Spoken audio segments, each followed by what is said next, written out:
Hi hello and welcome back to my channel. అందరూ ఎలా ఉన్నారు? నేనైతే చాలా బాగున్నాను. మీరు కూడా బాగున్నారని అనుకుంటున్నాను. మరిలో కూల్గా టేస్టీగా హెల్దీగా ఏదైనా తినాలనుకుంటే కనుక డెఫినెట్లీ ఈ రెసిపీని అయితే ట్రై చేయాల్సిందే. అదే కస్టర్డ్ ఫ్రూట్ సలాడ్ అండి. ఈ రెసిపీకి కావాల్సిన ఇంగ్రీడియంట్స్ నేను ఆల్రెడీ డిస్ప్లే చేశాను, ఒకసారి చెక్ చేసుకోండి. ఇప్పుడు ప్రాసెస్ని స్టార్ట్ చేద్దాము. ముందుగా ఒక బౌల్లో 3 స్పూన్స్ వరకు కస్టర్డ్ పౌడర్ని తీసుకొని అందులో కొద్దిగా గోరువెచ్చగా ఉన్న పాలని యాడ్ చేసుకుంటూ ఈ పౌడర్ని బాగా మిక్స్ చేసుకోవాలి. ఎక్కడ ఉండలు లేకుండా మనం ఇది మిక్స్ చేసుకొని పక్కన పెట్టుకోవాలి. ఇప్పుడు నెక్స్ట్ మనకి ఇందులోకి ఫ్రూట్స్ కావాల్సినవి ఏవైతే ఉన్నాయో అవన్నీ చూపిస్తాను. ఫస్ట్ ఇక్కడ నేను ఆరెంజెస్ తీసుకున్నానండి. ఈ ఆరెంజెస్ని కూడా ఇలాగా చిన్న పీసెస్ కింద కట్ చేసుకున్నాను. అలాగే పపాయ కూడా ఇదే విధంగా చిన్న పీసెస్గా కట్ చేసుకున్నాను. ఇదే విధంగా వాటర్ మెలన్ని కూడా కట్ చేసుకోవాలి. అలాగే గ్రేప్స్ కూడా తీసుకున్నానండి. నేను ఇక్కడ కొంచెం పెద్ద సైజ్ గ్రేప్స్ తీసుకున్నాను కాబట్టి 2 ముక్కలుగా కట్ చేసుకున్నాను. అలాగే చిన్న ముక్కలుగా యాపిల్ని కట్ చేసుకోవాలి. అలాగే కొన్ని దానిమ్మ గింజల్ని కూడా తీసుకోవాలి. సో మీరు తీసుకునే ఫ్రూట్స్ అలాని బట్టి మీరు ఈ ఫ్రూట్స్ని అన్నది మీరు డిసైడ్ చేసుకోవచ్చు ఎంత క్వాంటిటీలో యూస్ చేయాలన్నది. సో ఇక్కడైతే నేను ఈ ఫ్రూట్స్ అయితేనే తీసుకున్నాను. మీరు కావాలంటే ఇందులో బనానాని కానీ ఇంకా అడిషనల్గా ఏదైనా ఫ్రూట్స్ని కూడా యాడ్ చేసుకోవచ్చు. సో ఇప్పుడు మన ఫ్రూట్ కటింగ్ అయితే అయిపోయింది కాబట్టి నెక్స్ట్ ప్రాసెస్ని చూద్దాము. ఒక ప్యాన్ తీసుకోవాలి. ఇందులో నేను 1/2 లీటర్ వరకు మిల్క్ని తీసుకుంటున్నాను. ఇక్కడ ఫుల్ క్రీమ్ మిల్క్ని తీసుకున్నానండి. మీరు నార్మల్ మిల్క్ని కూడా తీసుకోవచ్చు. నేనైతే ఫుల్ క్రీమ్ మిల్క్ని తీసుకున్నాను.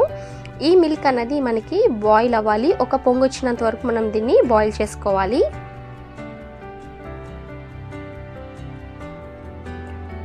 ఈ పాలను మనం కలుపుకుంటూ మనం బాయిల్ చేసుకోవాలి. ఎందుకంటే కనుక కలపకపోతే కిందనకి మనకి అతుకునే ఛాన్సెస్ ఉంటాయి కాబట్టి మధ్యలో కలుపుకుంటూ మనం దీన్ని బాయిల్ చేసుకోవాలి. సో ఇక్కడ పాలు అన్నవి మనకి బాయిల్ అవ్వడం స్టార్ట్ అయింది కదా, ఒక పొంగు అయితే వచ్చింది. ఇంకొక 2 మినిట్స్ వరకు దీన్ని ఇలాగే బాయిల్ చేసుకోవాలి. సో చిన్నపిల్లలు కూడా చాలా ఇష్టంగా తింటారండి ఈ రెసిపీ అయితే కనుక. ఈవెన్ ఫ్రూట్స్ ఇష్టపడని వాళ్ళు కూడాను ఈ రెసిపీని చేసి మనం కొంచెం సేపు ఫ్రిడ్జ్లో పెట్టుకొని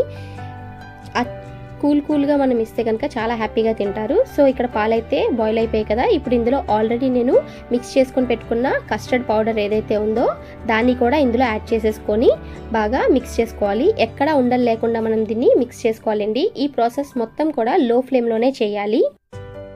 కంటిన్యూస్గా కలుపుకుంటూ మనం దీన్ని కుక్ చేసుకోవాలి. సో ఈ ప్రాసెస్ మొత్తం కూడా నేను లో ఫ్లేమ్లోనే చేస్తున్నాను.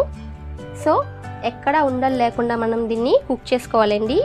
ఇది ఎంతవరకు కుక్ చేసుకోవాలంటే కనుక ఈ కన్సిస్టెన్సీ అన్నది కొంచెం థిక్ అయినంత వరకు మనం దీన్ని కుక్ చేసుకుంటూ ఉండాలి. అలాగే సైడ్న మనకి ఏదైతే మీగడ ఉంటుందో దాన్ని కూడాను ఇలాగా ఇందులో కలిపేసుకోవాలి. సో ఇలా కంటిన్యూస్గా మనం తిప్పుకుంటూనే కుక్ చేసుకోవాలండి. సో ఇది మనకి నియర్లీ ఒక 5 మినిట్స్ వరకు అయితే పడుతుందండి ఇది కొంచెం థిక్ అవ్వడానికి.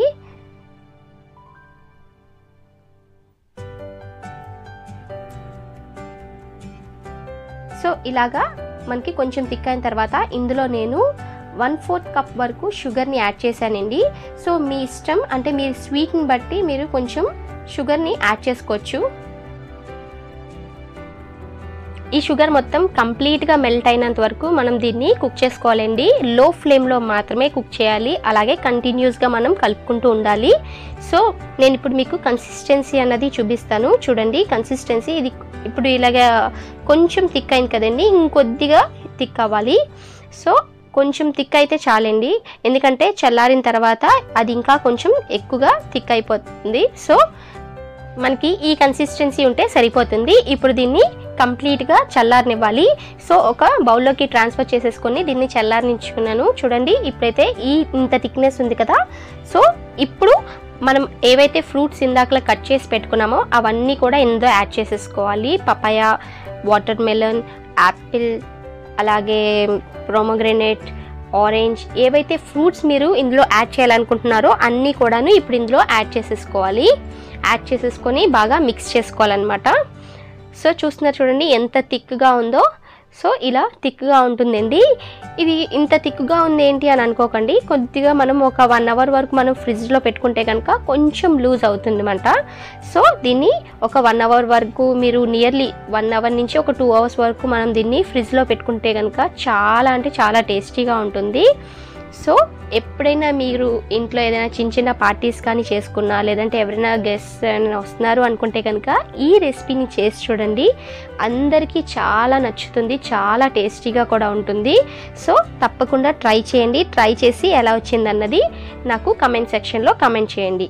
అలాగే మీకు నా వీడియో నచ్చినట్టయితే లైక్ చేయండి, షేర్ చేయండి, సబ్స్క్రైబ్ చేయండి. పక్కనే ఉన్న బెల్ ఐకాన్ని క్లిక్ చేసి ఆల్ అన్న ఆప్షన్ని యాక్టివేట్ చేసుకోండి. ఈ రెసిపీ అయితే మాత్రం ట్రై చేయడం మాత్రం అస్సలు మర్చిపోకండి. See in the next video. Thank you.